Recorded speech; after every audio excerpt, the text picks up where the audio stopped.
Before we get started, I'd like to recognize a few special guests we have with us tonight, and I'd like to begin with a welcome to one of our members of our Board of Trustees and the former governor of the state of California, Pete Wilson.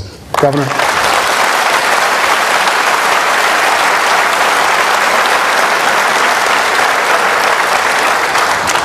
Also with us tonight is our terrific Congressman Elton Galgley, who is retiring after 26 years of terrific service, and his wife Janice.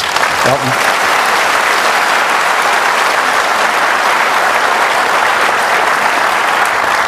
Our Ventura County Supervisor, Peter Foy. Peter, thank you for coming.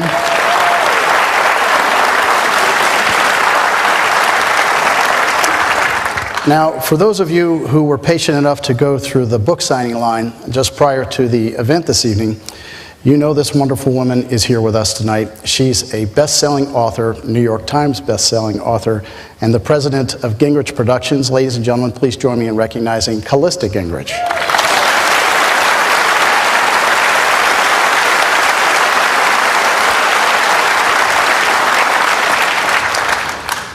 So we have with us tonight a very special guest. I know that if I were simply to give the typical dinner circuit introduction of Speaker Gingrich, the one where you list every accomplishment of the speaker's bio, I promise you we would be here all night and even Newt would get bored. His list of achievements in politics, his involvement in lifelong learning, his expertise in national security matters, his business interests, his philanthropic endeavors, the dozens of books he's written, just the list goes on and on.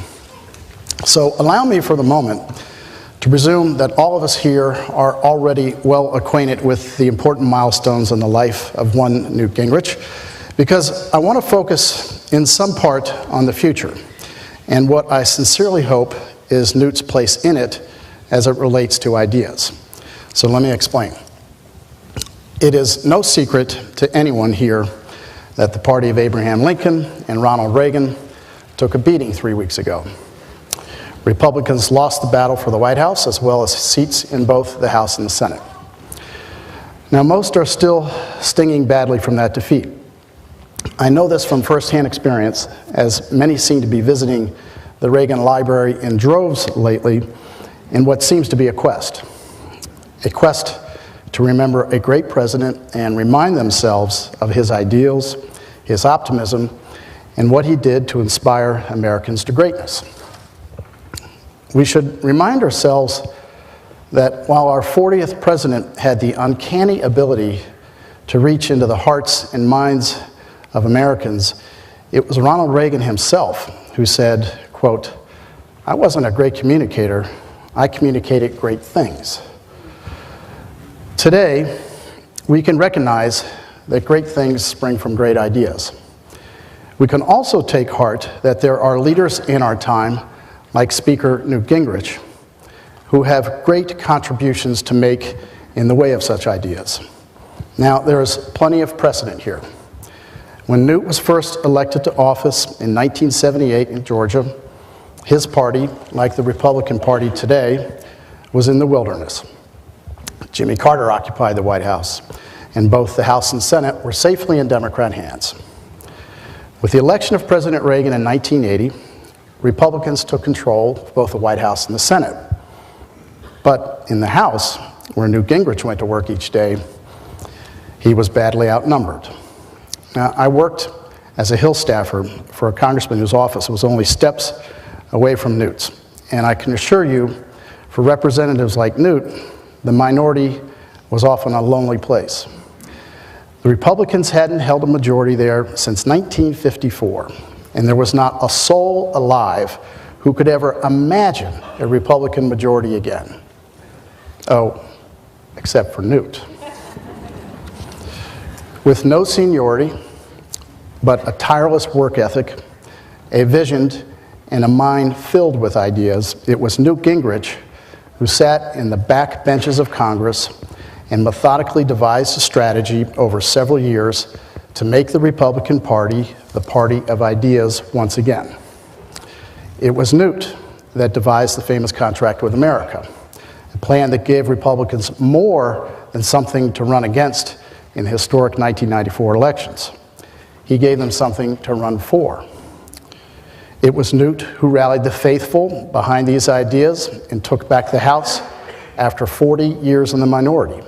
It was Newt who helped engineer passage of welfare reform and who balanced budgets during his time as Speaker of the House.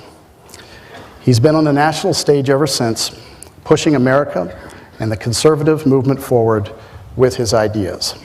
So, ladies and gentlemen, I'd like you to please join me in welcoming to the Reagan Library Speaker Newt Gingrich.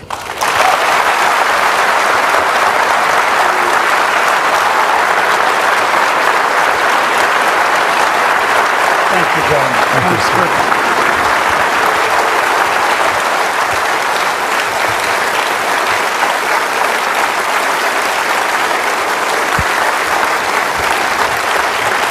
Thank you.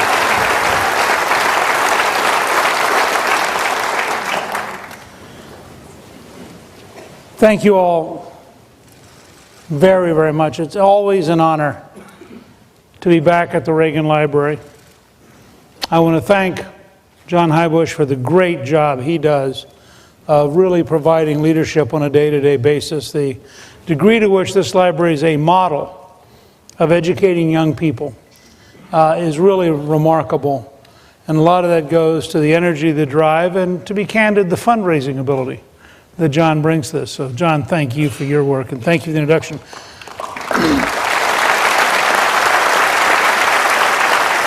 I hope all of you will join Callista and me in keeping Mrs. Reagan in your prayers.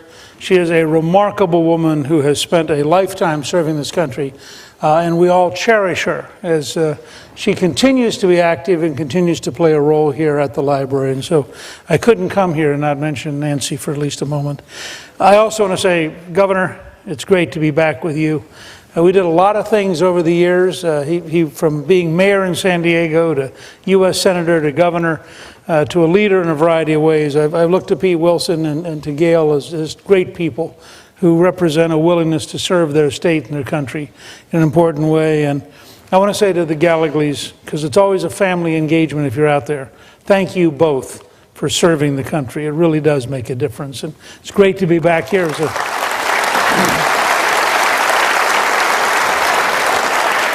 I didn't know you'd be with us, but we're thrilled to have you here tonight. And Callista and I have launched what we've called an American Legacy Book Tour. We're very fond of the library, as you know, and we made a movie called Ronald Reagan, Rendezvous with Destiny. And I want to recognize tonight Kevin Knobloch and his wife Randy are here. Kevin was the director of that film, and we're just always thrilled to be with Kevin because he's done such a great job in the movies we've done together. So, and so we come back to the Reagan Library from a unique background, and you may wonder why we talk about an American Legacy Book Tour. You may wonder why Callista has created an alliance with Ellis the Elephant to introduce 4 to 8-year-olds to American history, and why I've written as many novels as I have about American history. And I thought the best person who could explain our commitment to American history being at the Reagan Library was President Reagan. So join me for a minute. We want to show you part of President Reagan's farewell address, his last speech from the Oval Office. And I think this captures perfectly why we have an American Legacy Book Tour. There is a great tradition of warnings in presidential farewells. And I've got one that's been on my mind for some time. But oddly enough, it starts with one of the things I'm proudest of in the past 8 years, the resurgence of national pride that I called the new patriotism. This national feeling is good, but it won't count for much, and it won't last unless it's grounded in thoughtfulness and knowledge. An informed patriotism is what we want. And are we doing a good enough job teaching our children what America is and what she represents in the long history of the world? Those of us who are over 35 or so years of age grew up in a different America. We were taught very directly what it means to be an American. And we absorbed almost in the air a love of country and an appreciation of its institutions. If you didn't get these things from your family, you got them from the neighborhood, from the father down the street who fought in Korea, or the family who lost someone at Anzio. Or you could get a sense of patriotism from school. And if all else failed, You could get a sense of patriotism from the popular culture. The movies celebrated democratic values and implicitly reinforced the idea that America was special. TV was like that too, through the mid-60s. But now we're about to enter the 90s, and some things have changed. Younger parents aren't sure that an unambivalent appreciation of America is the right thing to teach modern children. And as for those who create the popular culture, well-grounded patriotism is no longer the style. Our spirit is back, but we haven't re-institutionalized it. We've got to do a better job of getting across that America is freedom. Freedom of speech, freedom of religion, freedom of enterprise, and freedom is special and rare. It's fragile. It needs production. So we've got to teach history based not on what's in fashion, but what's important. Why the Pilgrims came here, who Jimmy Doolittle was, and what those 30 seconds over Tokyo meant. You know, 4 years ago, on the 40th anniversary of D-Day, I read a letter from a young woman writing to her late father, who had fought on Omaha Beach. Her name was Lisa Zanetta Henn, and she said, "We will always remember. We will never forget what the boys of Normandy did." Well, let's help her keep her word. If we forget what we did, we won't know who we are. I'm warning of an eradication of the American memory that could result ultimately in an erosion of the American spirit. Let's start with some basics. More attention to American history and a greater emphasis on civic ritual. And let me offer lesson number one about America. All great change in America begins at the dinner table. So tomorrow night in the kitchen, I hope the talking begins. And children, if your parents haven't been teaching you what it means to be an American, let them know and nail them on it. That would be a very American thing to do.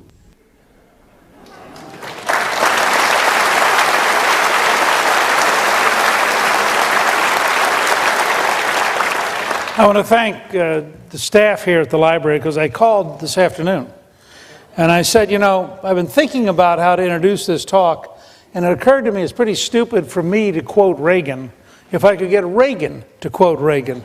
And I think all of you will now agree that there's a power to what he did and how he did it that is remarkable. I also think, by the way, that's at least 50% of the explanation of why we're in the mess we're in. Those of us who are conservative lacked the courage to take on the school board, the teachers union, the local academic elites, the news media, the entertainment culture, and we ceded ground which has crippled this country's understanding of itself. And part of what Callista and I have done, in her case for 4 to 8-year-olds, with Ellis the Elephant, in my case in writing novels, is to try to get across to the American people, this is a country worth knowing, and you know it by learning its history. You become an American. Any other place in the world, you can claim genetic patterns, geography. It's not true here. You can come here from Haiti, Somalia, China, Mexico. In Callista's case, her grandparents came from Switzerland and Poland. In my case, they came from places like Scotland and Ireland. You can come from anywhere, and you can learn to be an American. But to do that, you have to learn to be an American. And if you have an academic elite and a news media elite and an entertainment elite who are opposed to teaching you how to be an American, you literally cut off the lifeblood of this country. And so that's the basis of what we've been doing. And that's why we have an American Legacy Tour. Now, several people said when they found out I was coming out here that if I'm going to come out here and talk about George Washington, which to a lot of people seems a long way off, and when talk about Sweet Land of Liberty and Land of the Pilgrim's Pride, Callista's, both of our books, by the way, have become New York Times bestsellers, and Land of the Pilgrim's Pride, which came out just recently, is actually about the 13 colonies. Her mother, who's now 80, wrote her and said, you should not say this is for 4 to 8 years old. This is for 4 to 80 years old, because nobody has studied the colonies, and therefore it's brand new information for everybody. And somebody said to me, okay, you're going to do that, but what you really should do in order to engage Washington and the national media is you should apply it to the fiscal cliff. Now, I thought to myself, at the Reagan Library, what better place to go back to first principles? And since I've written now 3 novels on George Washington, what better pattern than to weave these 2 giants, Ronald Reagan, after whom the Soviet Empire disappeared, and George Washington, after whom we became a country. And to ask yourselves, what are the lessons of history? I don't study history because it's an interesting habit. I study history to better understand the present and the future so that I can be engaged in making history by being an intelligent, informed person. That's what citizenship ought to be. And so what are some of the lessons? Now, let me start with the fiscal cliff. And I ask a simple, obvious question. This is a very sophisticated group. How many of you have heard the term fiscal cliff? Okay. Now, I want to say something which in Washington will be seen as heretical and as Gingrich once again going off and doing things that make no sense. Like the contract with America, the balanced budget, welfare reform. I participated in my career. Reagan, supply-side economics, the defeat of the Soviet Empire. I'm proud of the number of things I participated in that made no sense in Washington. There is no fiscal cliff. This is absolute, total nonsense. The best way to understand what happens to all of us is to read a great essay by Thomas Wolfe, entitled Mau-Mauing the Flag Catchers. This goes back, I think, to the 60s, when he first wrote it. Now, Wolfe is trying to describe a particular pattern in San Francisco, in which the welfare department has figured out that all of the senior welfare people should be on the 2nd floor of the welfare office, hiding from the people they serve. And the newest, least paid people should be on the ground floor, screening the people who are mad. And Wolfe describes the Samoan community in San Francisco as having figured out what the game was. And so you would have 6'5" and 6'6" Samoans come in, carrying traditional native war clubs. And they would walk up to the front desk and they would say, "I want to see the boss." And the underpaid, brand new staff person would say, "We're not supposed to let you see the boss." And they would start to hit the floor with their club. And so you'd have this normal-sized person staring up at this gigantic Samoan with his war club and thinking to himself, do they pay me enough for the next part of this? I mean, if you haven't read this essay, Thomas Wolfe is one of the greatest observers of the American scene in our generation.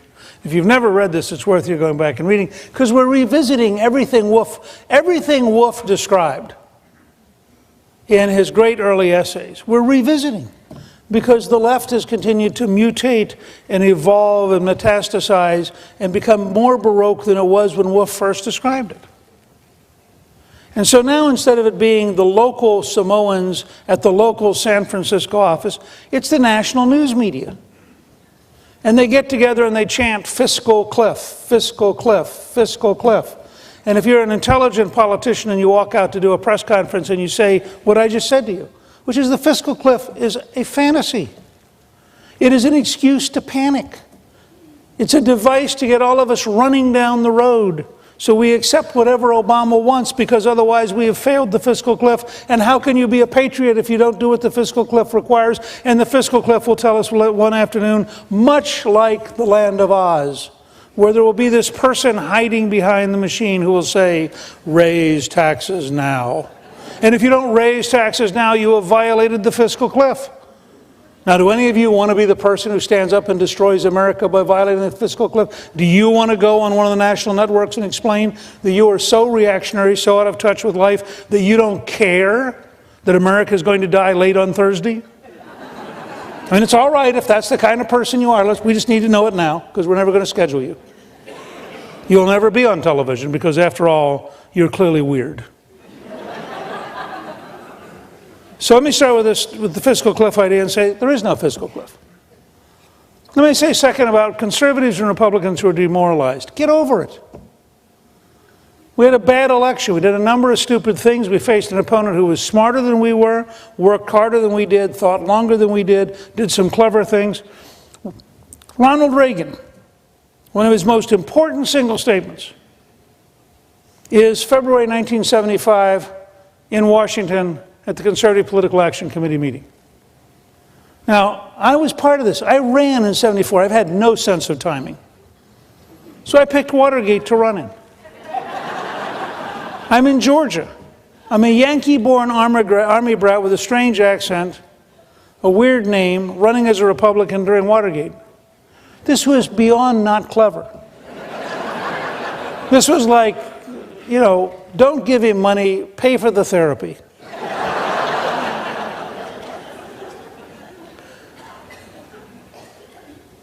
In December of 1974, Republican Party ID was at 17%. And there was serious talk about, is the party going to disappear and be replaced? Now, it was nonsense, but it was serious talk. And I was part of the group that came out of the wreckage and began meeting with a guy named Eddie Mai at the Republican National Committee and doing serious in-depth analysis of what just went wrong. And why did it go wrong? And why was it? They actually ran a series of commercials called Republicans Are People Too. Now, when you're in bad enough trouble, you run a commercial that says, hey, I'm a person too. I mean, you know that you're deeply moving. It was in this environment that Ronald Reagan went to CPAC and said, we need bold colors, no pale pastels. And he was throwing down a battle sign. He was saying, don't tell me you've got to sell out. Don't tell me you've got to cave. Don't tell me you've got to do whatever the left wants. There are moments in history when you draw a line and you fight. Now, we have 30 governors. We have control of the United States House of Representatives. We have a huge number of state legislatures. The idea that we are supposed to create a surrender caucus in order to be socially acceptable in Washington is absurd. And let's be clear, that's what people are currently forming in Washington. How much do I need to surrender so you won't beat me anymore? When I was finally elected to Congress, by the way, in terms of my bad scheduling, the second time I ran, Jimmy Carter was at the head of the Democratic ticket. And I remember it was the best campaign technically I ever ran. And it felt really good towards the end. And Elton and Pete have been through these moments when everything feels right because you're the candidate and you're in the middle of the cocoon. And so I went in to vote at the Neva Lomason Library on Election Day, 1976. And the state of Georgia was very proud that Jimmy Carter was the nominee. And I found myself standing in line behind three people who had come from the nursing home to get revenge for Sherman's march through Georgia.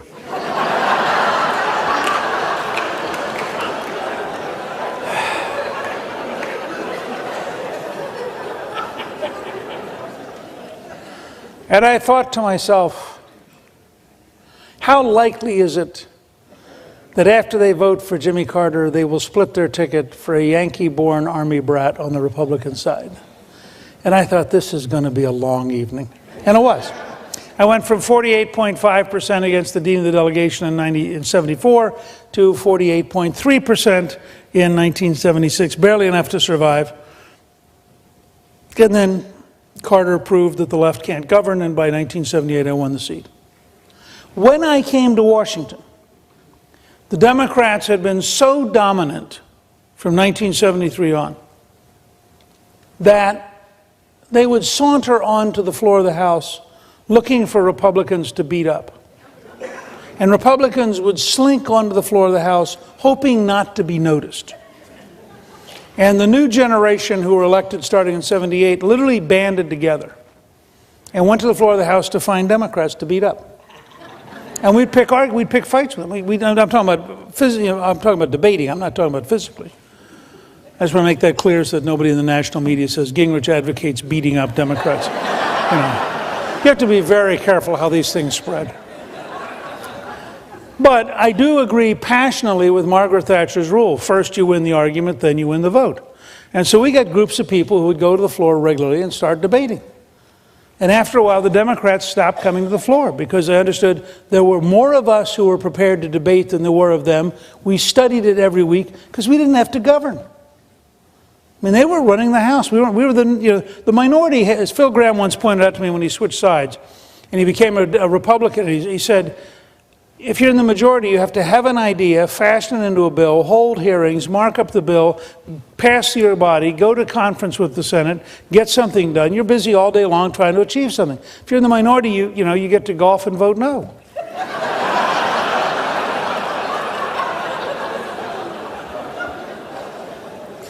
That becomes a self-perpetuating model. And one of the things I would say to the House Republicans is to get a grip. They are the majority. They're not the minority. They don't need to cave into Obama. They don't need to form a surrender caucus. The senators will do whatever senators do. The Senate, as Pete knows, is an institution in which individuality totally dominates teamwork. Each senator is a unique figure. Each senator somehow fashions out what they're going to do. You're not going to, in the short run, in the minority, organize the Senate Republicans in terms of actually being able to do something positive. You may be able to organize them to do negative things, but you're not going to get them to suddenly magically come up with a formula because there are always going to be 5 or 6 different versions depending on how many senators are in the room. On the House side, you're in a different situation. You are the majority. You control the schedule. You control the committees. You control the hearings. And so my number one bit of advice to the congressional Republicans is simple. Back out of all of this negotiating with Obama. The president is overwhelmingly dominant in the news media. You start setting up the definition of success, finding an agreement with Obama, you just gave Obama the ability to say to you, not good enough. We sent welfare reform down to Clinton 3 times, and he vetoed it the first 2 times. We didn't start by reaching an agreement. We started by doing something. If the House Republicans would say to every single subcommittee, and there are a ton of subcommittees, every one of you is going to hold hearings on waste in government. So why don't you go back home and they could create 1-800-WASTE. Okay, there are probably technically a few more letters in there, so I'll let you add whatever the number are to get to the right number for the phone company. Or to put it online, which is a better way to do it, and also have it available, in a variety of other formats, and say, look, you send us everything you think we should hold hearings on. How many Americans do you think could find 1 or 2 or 3 items of waste that they would be willing to suggest to the Congress to hold a hearing on? And so within the first 2 or 3 weeks, you'd have 5 million suggestions. And you could say, look, this is what he wants to raise taxes for. Somebody from New Jersey said to me 2 days ago, their estimate is that in the FEMA effort, the Federal Emergency Management Agency effort in New Jersey, $1 every 3 is waste. Now that may be a little bit high, a little bit low, but it gives you a flavor. Certainly it was true in Katrina. And so you start saying to yourself, let's have a discussion about how many billions have been thrown away on bad loans and solar power. Let's have a discussion about why we're still sending money to Egypt. Let's have a discussion about how much money is being wasted by various agencies. Let's have a discussion about whether or not we want to give EPA this money to enact a radical program. Now suddenly you're in a different conversation. But instead, the president and the news media have magically gotten the Republicans into an argument over taxes. And then, and I give Obama great credit for this, I have never seen anybody better at finding trivial distractions in order to avoid responsibility.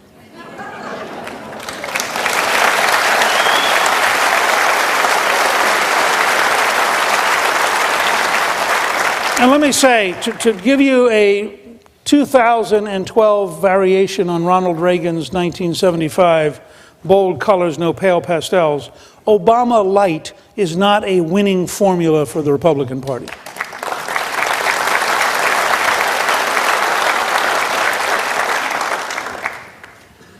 So let's start with how the media operates. The media operates in collaboration with the White House, first to create panic. You're going to run off the fiscal cliff unless you're totally insane and do exactly what we're told to do. And therefore, you're a bad person if you ask the question, why is there a fiscal cliff? And will America really be dramatically different on January 2nd if, in fact, we just hold our breath and see what happens? Second, you then go to distraction. The current distraction is Grover Norquist. Now, I've known Grover Norquist for a long time. I think he's a fine person. He holds no elective office. And in fact, he wasn't elected president. So here you have the President of the United States, who is responsible for figuring out how to solve our problems, who has not offered a single serious cost-cutting measure. I mean, tell me what you think Barack Obama is going to go to the House and Senate Democrats and say, I need a yes vote on this cost-cutting. And instead of dealing with the fact that the President of the United States is once again totally failing to provide leadership, the President has cleverly gotten us worried about whether Grover Norquist now defines the Republican Party. Because as we all know, if we are not worthy of the news media's respect and love, we are a party that will disappear. I mean, just listen to the tone of the language when you watch Morning Joe, or you watch, even Fox and Friends are often this whole shtick. And I just want to make 2 points about the Norquist. Grover did something very important. He came up with the idea of a no tax increase pledge as a way of drawing a line in the sand. And let me be quite clear about my background. I voted against the tax increases under Reagan. I say this in the Reagan library. I voted against the tax increase of George H.W. Bush, which I think was a disaster and a fundamental mistake. And when we balanced the budget for 4 straight years, the only time in your lifetime, we did it by cutting taxes to accelerate economic growth. So I clearly represent a different view.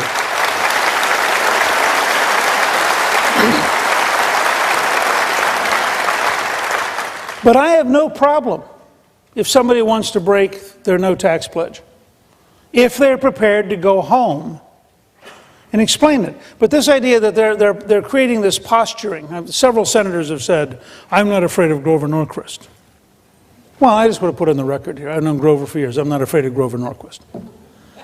They didn't give their pledge to Grover Norquist. They gave their pledge to the voters of their state. Now, there are circumstances where you raise taxes. Ronald Reagan, you have in your archives this great video. Reagan had campaigned at one point and said, my feet are in concrete. And being Reagan, he could get away with going to the press conference one morning and saying, the sound you're hearing is concrete breaking.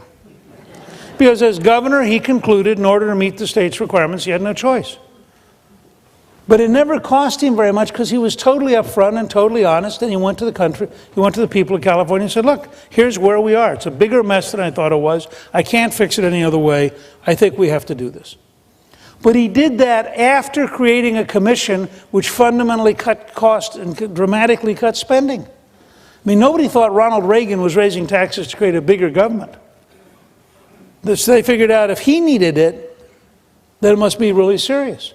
What we have today is no innovation, no reform, no new thinking, no creativity, no hearings on waste, no hearings on better ways of doing things. You live in the age of the iPad and the iPhone and of Google and of Facebook and of Twitter, and you're faced with a federal government which currently runs at the pace of a manual typewriter.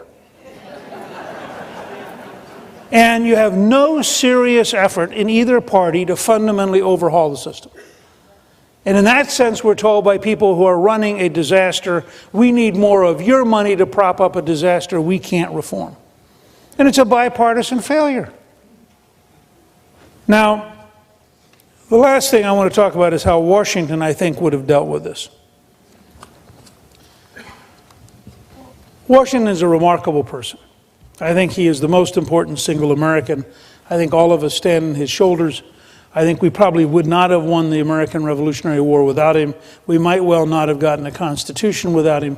And we might well not have been able to find an orderly system of self-government. And we all stand on his shoulders. And Washington was very big on listening to people who actually knew what they were doing. And I mean this in a very specific, narrow way. Because I'm not against listening to people who know more than you do about their topic. I'm against listening to consultants who know less than you do, but get paid for telling you things so you feel secure because you paid somebody else, and if it fails, it's their fault.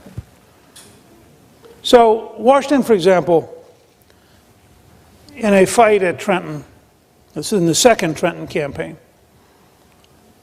needs advice, calls a council of war. And there are two people in the council who are not part of his military. They're local farmers. And I always remind, I was at one time the longest serving teacher in the senior military. I spent 23 years talking about the art of war. And I would always tell generals and admirals, the reason Washington had these two people in the room is they were farmers who actually knew the local neighborhood. And they were the only two people in the room who knew that there was a sunken road south of Trenton, and you could go from Trenton to Princeton, and the British Army wouldn't see you.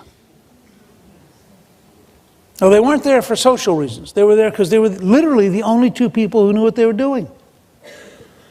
And so you have with Washington something which you see almost none of in Washington today. And that is a person who is prepared to reach out to the person who knows. I spent years, literally years, at the Center for Health Transformation, trying to convince the government, in both the Republican and Democratic Party, that we have between $70 and $110 billion a year of fraud in Medicare and Medicaid. And my sources were very straightforward: American Express, Visa, and MasterCard.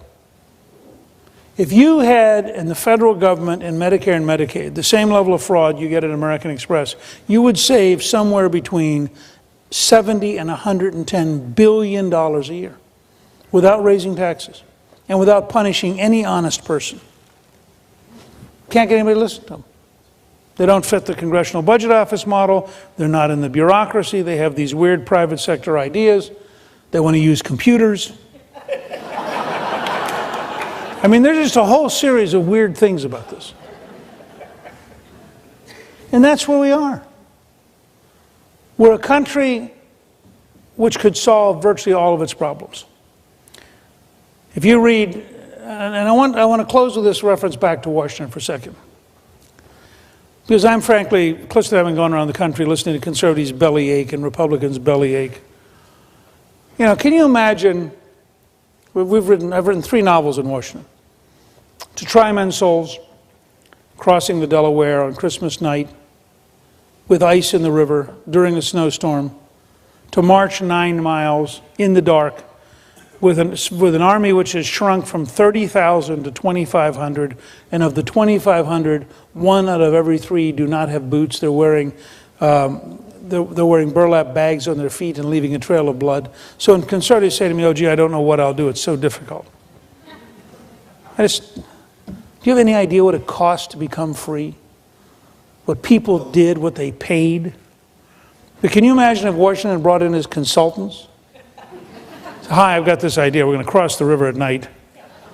Can't do that. Won't work on a 30-second commercial. Our second volume is Valley Forge. And by the way, if you want to see a Congress that's truly incompetent, don't rely on the current model. They're amateurs. Go back and look at the Continental Congress. 14,000 soldiers cross a ridge into the valley that's called Valley Forge, promised by the Congress that they would have money, they would have supplies, and they'd have equipment to build cottages. They have 1 axe for 14,000 people. And we wrote Valley Forge in part to remind folks, it's always hard to be free. It's always difficult. And Washington, going through the most bitter winter in the history of the American Army, transforms the Army by bringing in Baron von Steuben to innovate and teach European military tactics, and has in von Steuben a Prussian officer who immediately understands the most important thing. Americans aren't Europeans. And I would say this to the current Congress and the current people in Washington, the current news media. We're not Spain. We're not Greece. We're not totally messed up like Europe. This is a country which, if we can just get government to quit screwing up, we would do fine over the next 20 years.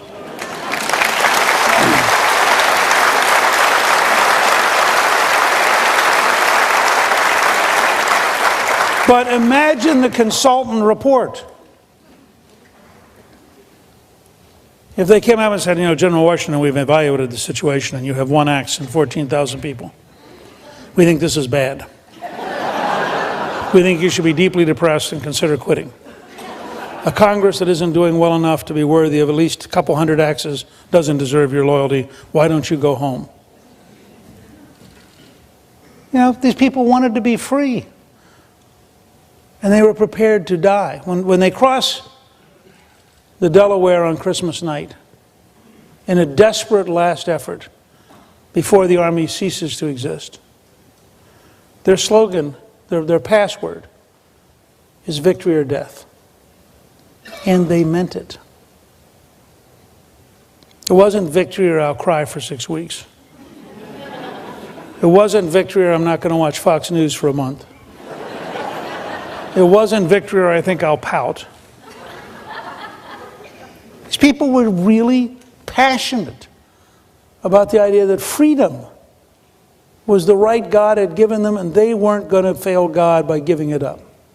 And finally we get to Yorktown, our last novel in Washington. It's an extraordinary gamble. The country's exhausted. Washington can't win the war by direct assault. He's sitting outside New York. The Royal Navy has so much power that he can't capture Manhattan. One ship of the line had more artillery firepower than the entire American army. People forget how powerful these ships were for their time. And so he's sitting there. And at a time when there are no helicopters and no cars and no television and no computers, he gets a note from the French army, which is sitting in Rhode Island, which says, the admiral of the French Navy sitting in the Caribbean believes that he could come north for 6 weeks.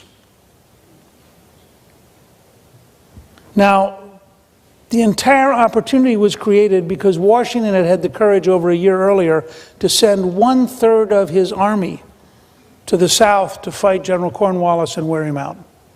Cornwallis won a victory at Guilford Courthouse in Greensboro, North Carolina, that cost him so much that he said to his staff, 2 more victories like this and we won't have an army left.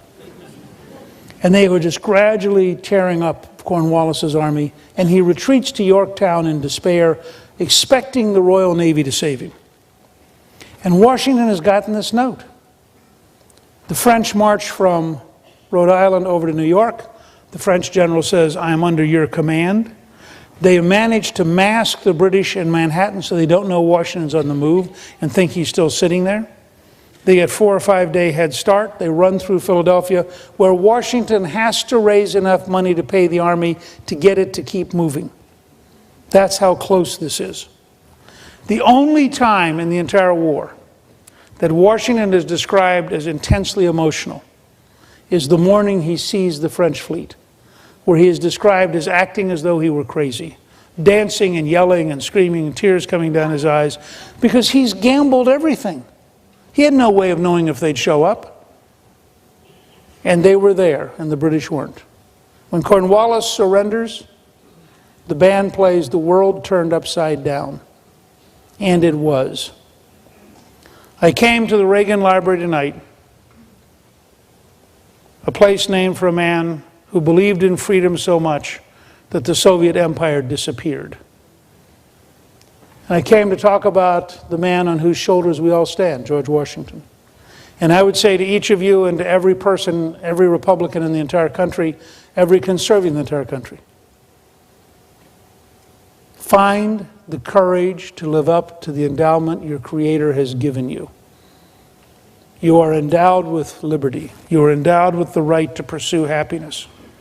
It comes from God, and therefore you have the responsibility to respond to that endowment. Together, we can do exactly what Ronald Reagan and George Washington did. Ronald Reagan understood Margaret Thatcher's rule. First you win the argument, then you win the vote. George Washington, the night that they were marching to climb on the boats in the ice during the snowstorm, had his officers read the opening pages of Thomas Paine's latest pamphlet, which Washington had asked him to write.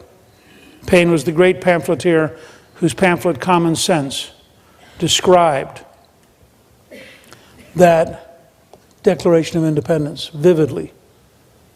And now it was turning out to be really hard.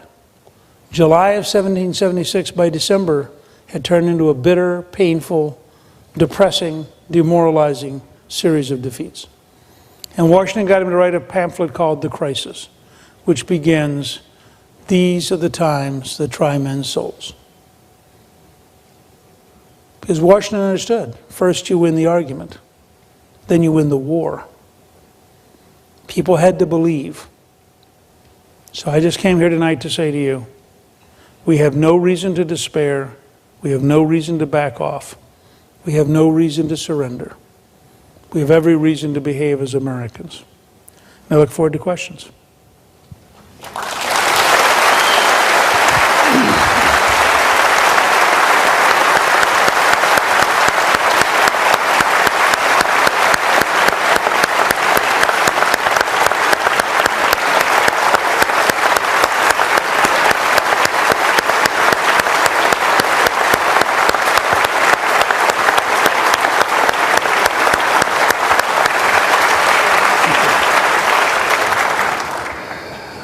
So the speaker has been kind enough to give us a few minutes for some questions and answers. All I ask is that if you have one, you raise your hand.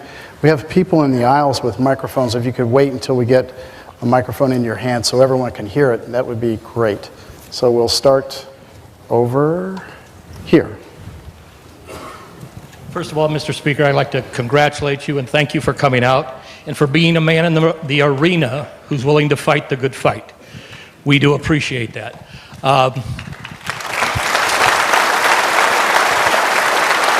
And I agree with you that we haven't lost the war, we've only lost a battle, and we have to continue to fight. Some of the things that I think we need to do and we should all think about going forward is, one, we need to make sure that the Constitution is followed, and they should be called out when they don't follow the Constitution. We can't rule by executive fiat. I also think that Callista is doing a wonderful job by starting the education in the schools, because I think that's where we need to start a long-term plan of 30 to 40 years of turning it around, because we need to educate people, not indoctrinate them. And I think we need to go after the media. And I'd like to see you come up with something along the lines of the contract with America, with maybe the contract of we the people, to define conservatism and to lay out clearly, like you did before, to the American people, and I think we can win and conquer again. Thank you. Thank you. Those are good comments. Over here. Speaker Gingrich, sincerely appreciate your intellect. I'd like to ask you a post-election question on the current immigration debate. It seems problematic that those people who are coming into the nation whose first interaction with our country are to violate our laws or at best to completely ignore them. Are we running a risk of inculcating a culture of lawlessness with this population? And I'm wondering if we need to be concerned, and I'd certainly like to have your thoughts on how we can avoid this problem and solve this issue by not only strengthening our country, but hopefully avoiding further demise. Well, I think whatever solution we find in immigration has to include control of the border and has to include some kind of worker permit system which is actually rigorously enforced. That is, I happen to think you're going to ultimately end up with some kind of system that has people who are resident but not citizen and who have a work permit but are not on a path to citizenship, because I think that's a matter of, at some point you've got to be practical about what is doable. But I think it's very important to ensure as you build that you're actually going to enforce the law. I mean, what you have now, and I don't blame people who show up here, if we refuse to control the border and we refuse to identify who you are and we refuse to police ourselves and we refuse to do anything if we find out you're here illegally, it's a little hard for me to tell you you're stupid for taking advantage of the richest country in the world that seems to be saying to you, please come and exploit me. So I think to some extent we have to reestablish a rule of law. And the only point I tried to make during the debate, which I think had a significant impact, unfortunately, for our side, in solidifying the degree to which people adopted positions that made no sense. I made 2 points. One is, we're not going to deport grandmother.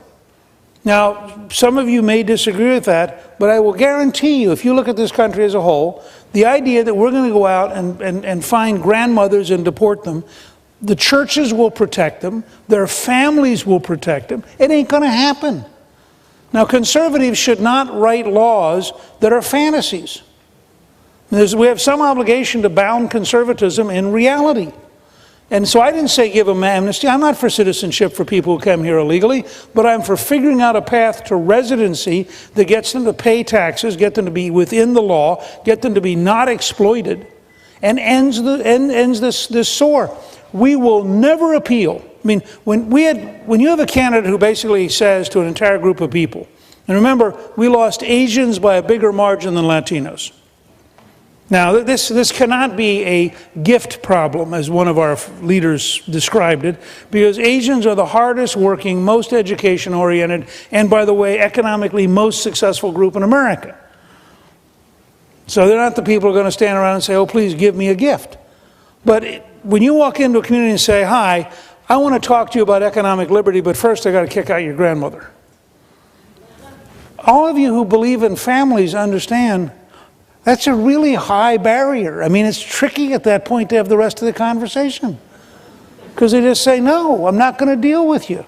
And somebody's got to have the guts in our party and in our movement to stand up and say, I am for a conservatism that enforces the law within a framework of reality, and I'm for a conservatism which is based on facts. And I think that's going to require that we find some way to say, yeah, I'm totally for enforcing the law. But I want to start from where we are this morning or this evening. I want to then impose, and I'm prepared to be very tough about it.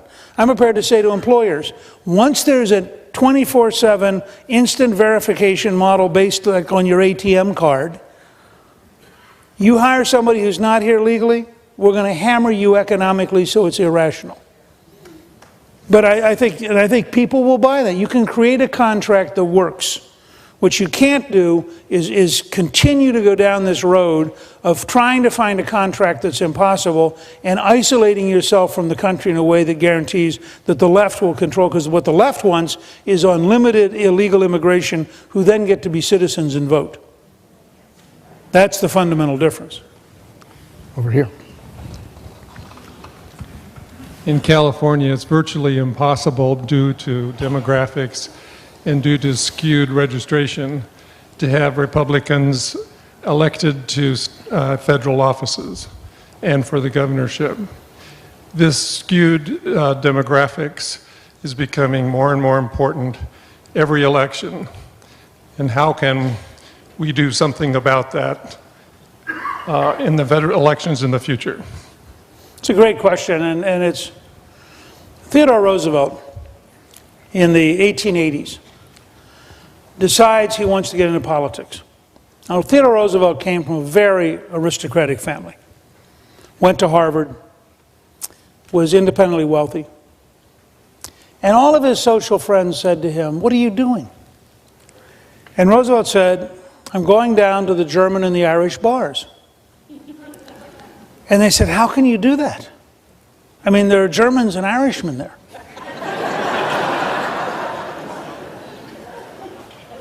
And Roosevelt said, political power in this city is decided in those saloons. And you can sit up here in your penthouse all you want, but I want to be in the room where the decision is made.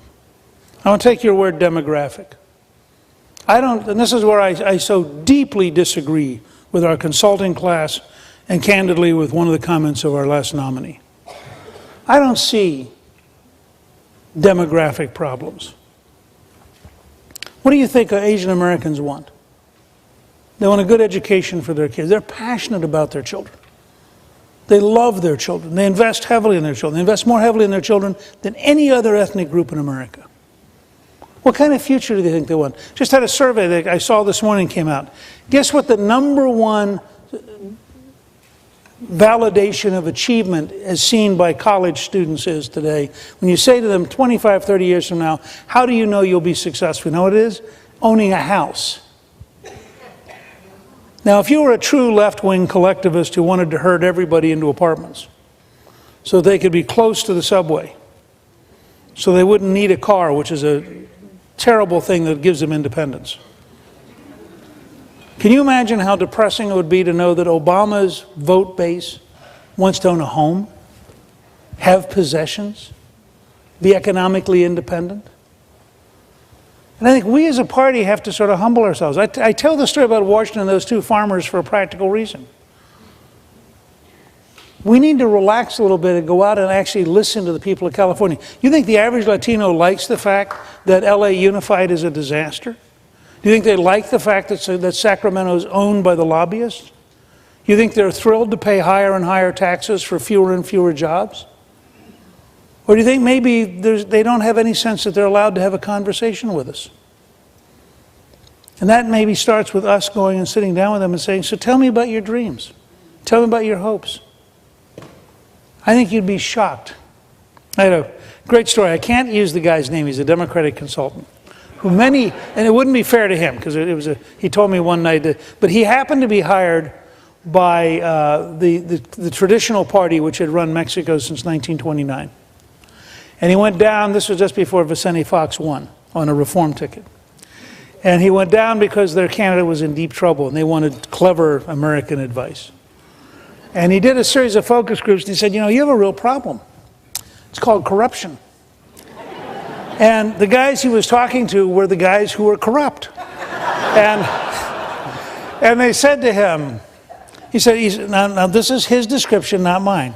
He said, you have a number of guys who are fairly overweight smoking cigars in this room. They're going, you don't understand us. You're clearly a gringo. People don't mind corruption in Mexico. And he looked at me and said, let me get this straight. You think the average Mexican gets up on Monday morning and goes to work thrilled at the idea that 2 of the 5 days' salary will be stolen by some fat machine politician who's totally out of touch with him? He said they fired him later that day, and they lost the election. I think there's a message there. People don't come to America to recreate bad government. And they're watching Sacramento reinvent really bad government.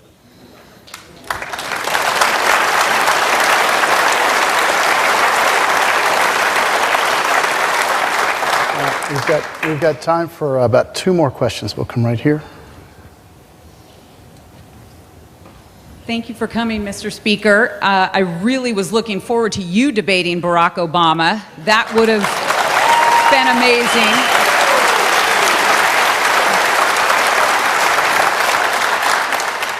One of the things that was really noticeable and palpable in the last year of the presidential debates and the candidates was the lack of media objectivity.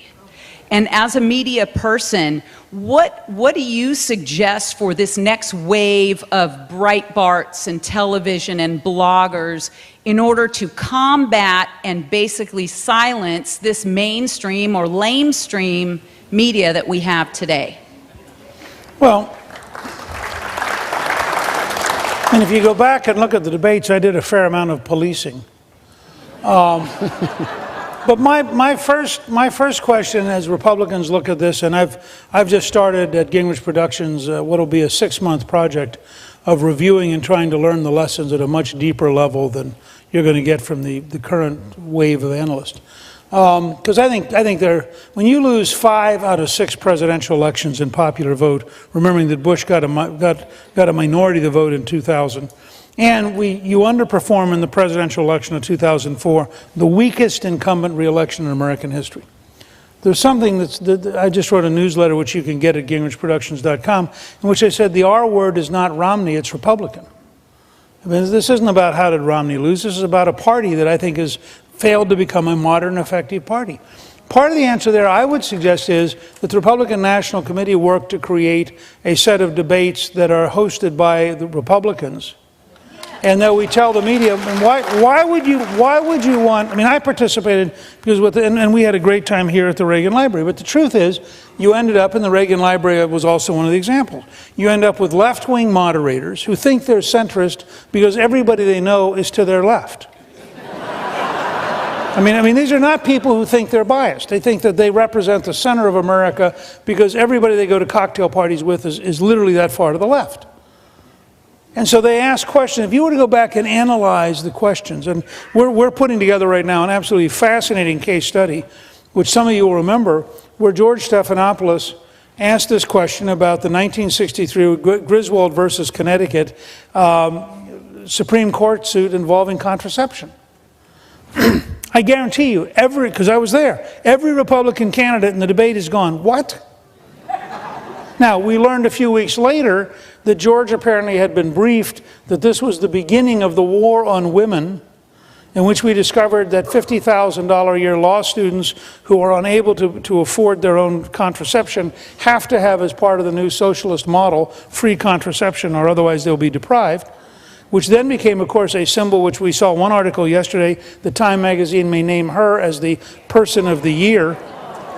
Well, of course, because after all, she symbolized more than anyone else the total dishonesty with which they won the election.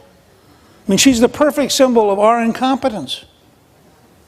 But they clearly had a strategy. And George Stephanopoulos launched the strategy. Now, why would you want to set up a debate and invite the other team in? It would be like us saying, well, we'll make a deal. If the Democrats will allow Sean Hannity, Rush Limbaugh, and three comparable people to host all their debates. And yet we continue to pretend that the news media is neutral. The news media is the left. And so I think that you have to really start at a very fundamental level of rebuilding. By the way, this is a big problem in California, where you need to have a serious effort to create a conservative, internet-based political medium, because there is no effective, coherent political news coverage in California. And it makes it very hard to govern the state. Time for the last question up here in the balcony, Mr. Speaker. Hi. Hi, balcony. Hi there, how are you? Good. I want to start off with last Christmas was my best Christmas ever. You were 30 points ahead in the polls. I told my family no gifts, no anything. My favorite politician is ahead. So thank you for a great Christmas to start off. And then going ahead at a little more controversial here. I did vote for Romney, so let's start off with that before people start getting angry. To follow up with that, do you feel like the GOP establishment forced Romney on us? And if you did while you were campaigning, how do you feel about that? And how difficult was that, knowing that's what they were doing? No, I don't. First of all, I don't think there is a Republican establishment. I mean, I think Governor Wilson, who's lived through all this, and Congressman Gallagher agree with me. The mythical notion that somewhere in the country there's a club where the Republican establishment gathers isn't true. Mitt Romney spent 6 years running for president. He was very good at what he was very good at, which was raising money, which is how he had earned a living. I mean, he was a finance guy. He'd spent his entire career at Bain being a finance guy. He knew lots of finance guys. They liked him. They were comfortable with him. They got together. They talked finance stuff. It all sounded good to them. They said, hey, this is our kind of guy. He's a sincere, honest guy. Frankly, he's a smart guy. Mitt Romney's not I'm not going to get sucked into some. He lost an election which I would argue any of us would have had a hard time winning, because we were in an overmatch. We're like a mid-sized college team being dropped into the Super Bowl. And we don't understand this yet. The Obama people never quit. They kept offices open in 2009, in 10, in 11. I think there were 53 offices in North Carolina alone. And this is why I'm doing this 6-month study at Gingrich Productions, which I've entitled Lessons to Learn. We don't have lessons learned right now. We don't know what we're talking about. When you see these guys on TV who wasted millions of dollars as consultants explaining what they now think, what you know is they don't. Because they haven't taken enough time to learn anything. I mean, this is a serious crisis of the conservative movement in the Republican Party, because if we don't figure out the new game, we're not going to be competitive for a generation or more. That's how serious it is. I mean, don't assume we're going to win in 16 because we'll nominate some clever person who has the appropriate ethnic background and articulates better than Mitt did. Mitt got about what McCain got, which was about what Dole got, which was about what Bush 1 got running for re-election. That's a fact. And unless we get our act together, and look at the California Republican Party. I mean, you think finding the right individual is going to turn around the largest state in the country? This is going to take a serious, deep, fundamental rethinking. Now, unfortunately, I've been around so long. I was there for the rebound after Goldwater, which took a total of 4 years. I was there for the rebound after Watergate, which took 6 years. I was there after George Bush lost in '92, which took 2 years. And I was there after we lost the House in '06, which took 4 years. So if you said to me, am I strategically optimistic? Sure. They've got to govern. The world's not going to be kind to Obama. They'll have plenty of mistakes. The challenge is not what they will do wrong. The challenge is whether we're prepared to slow down, think, have honest arguments, and figure out what we need to do right. If we do that, this country will be just fine. Thank you very, very much. Is